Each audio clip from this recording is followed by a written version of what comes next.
Hey guys, it's good to be back.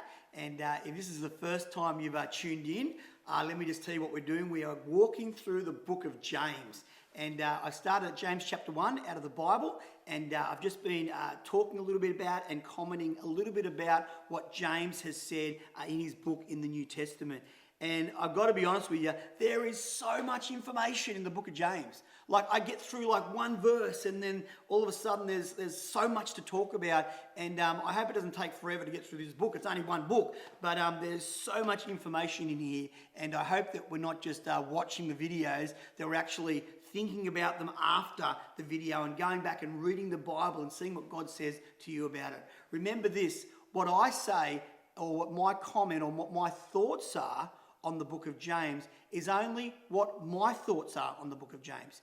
If you read it yourself, God will speak to you about a whole bunch of other stuff that will add to my thoughts, or even could be something slightly different to my thoughts. And that's the beauty of reading the Bible. It's not supposed to be read like a book. It is supposed to be read like a conversation with you and God. And as you read it, the Holy Spirit should be prompting stuff in your heart and prompting stuff in your mind and speaking to you. That's how God speaks to us, about what has been written in His Word. So, it's good, it's awesome, and I hope that you're enjoying it.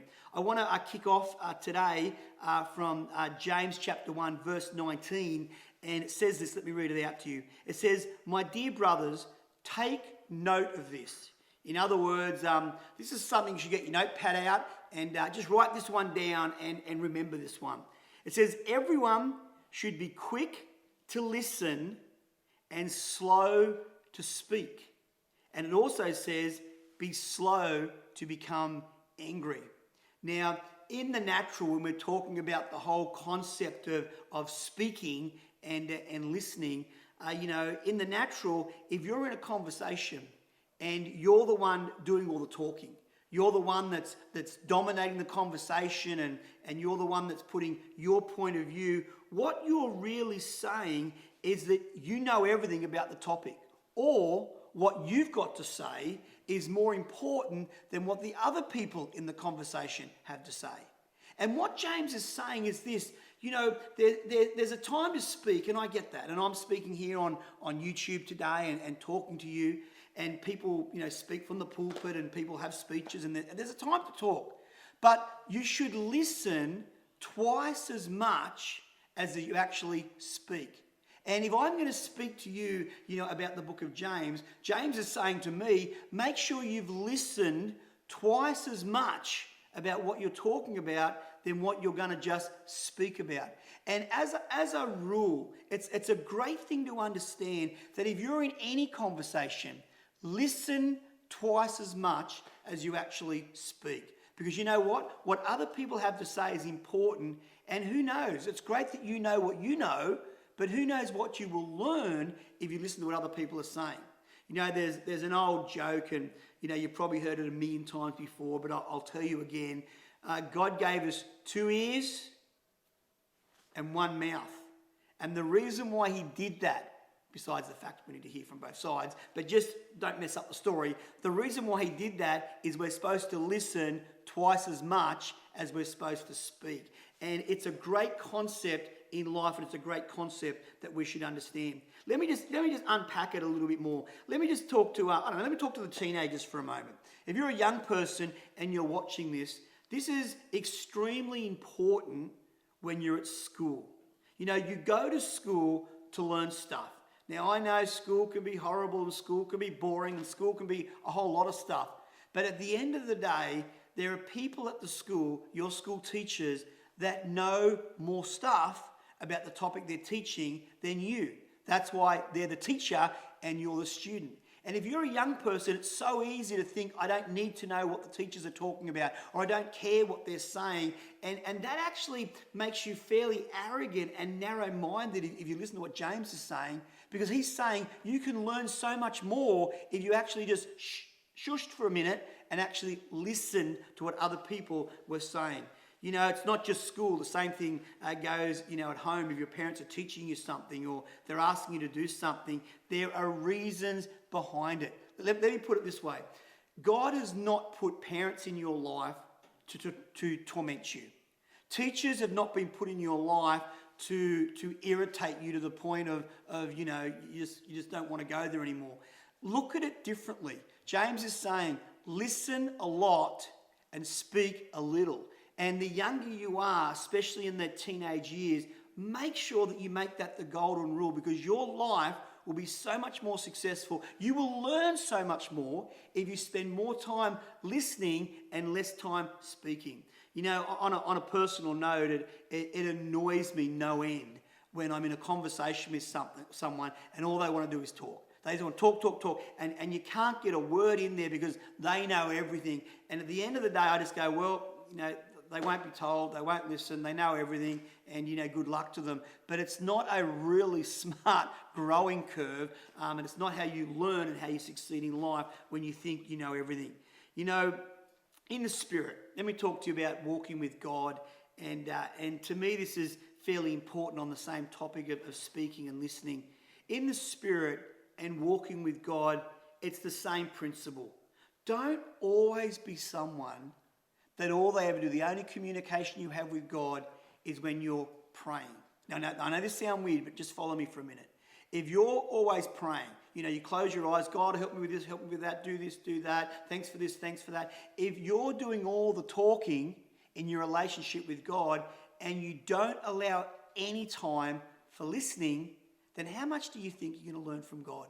You know, it's so important to sometimes just sit and meditate and say, God, what do you want to speak to me about? I'm asking for help with my marriage. I'm asking for help with this and that and whatever, you know, you've got on your list. And it's fine to speak to God. Praying is good, don't get me wrong. But what would happen if you spent twice as long listening to what God was saying to you than just the time that you spend praying and asking God for help? You know, this principle alone will change your life.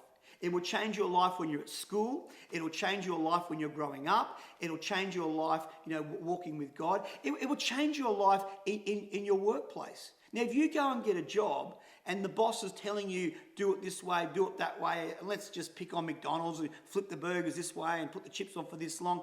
If you don't listen to what they're asking you to do, you will not keep your job.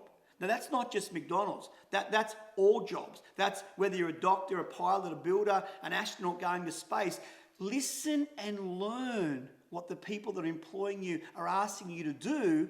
Listen to that and don't have an opinion about it and do what they want you to do. Listen, this principle alone will keep you employed just by listening and doing what your boss asks you to do. Because eventually, if you know everything, your boss is going to say, well, I can't teach him. He's not doing what I asked him to do. Why should I pay him? There's the door. See you later.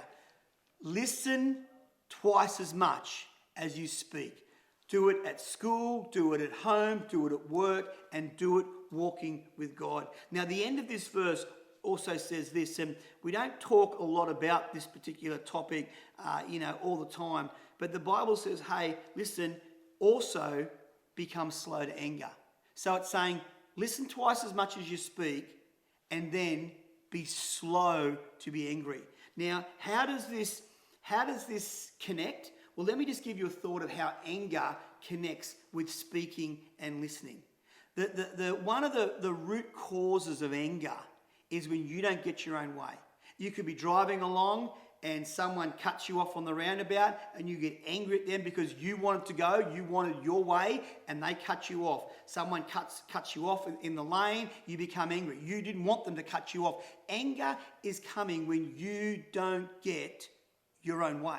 And I want to help you understand this. When you're in a conversation and you don't get your own way, or you're in a conversation and you don't get to voice your opinion, it's easy to become angry because you didn't get your way. You didn't get to put your opinion across. You didn't get to say what you wanted. Your parents told you to clean the room or do your homework, but you didn't want that, and you're now angry that you're made to do homework. This is a principle that unlocks so many other things. But I want to encourage you that James is saying, be slow to become angry.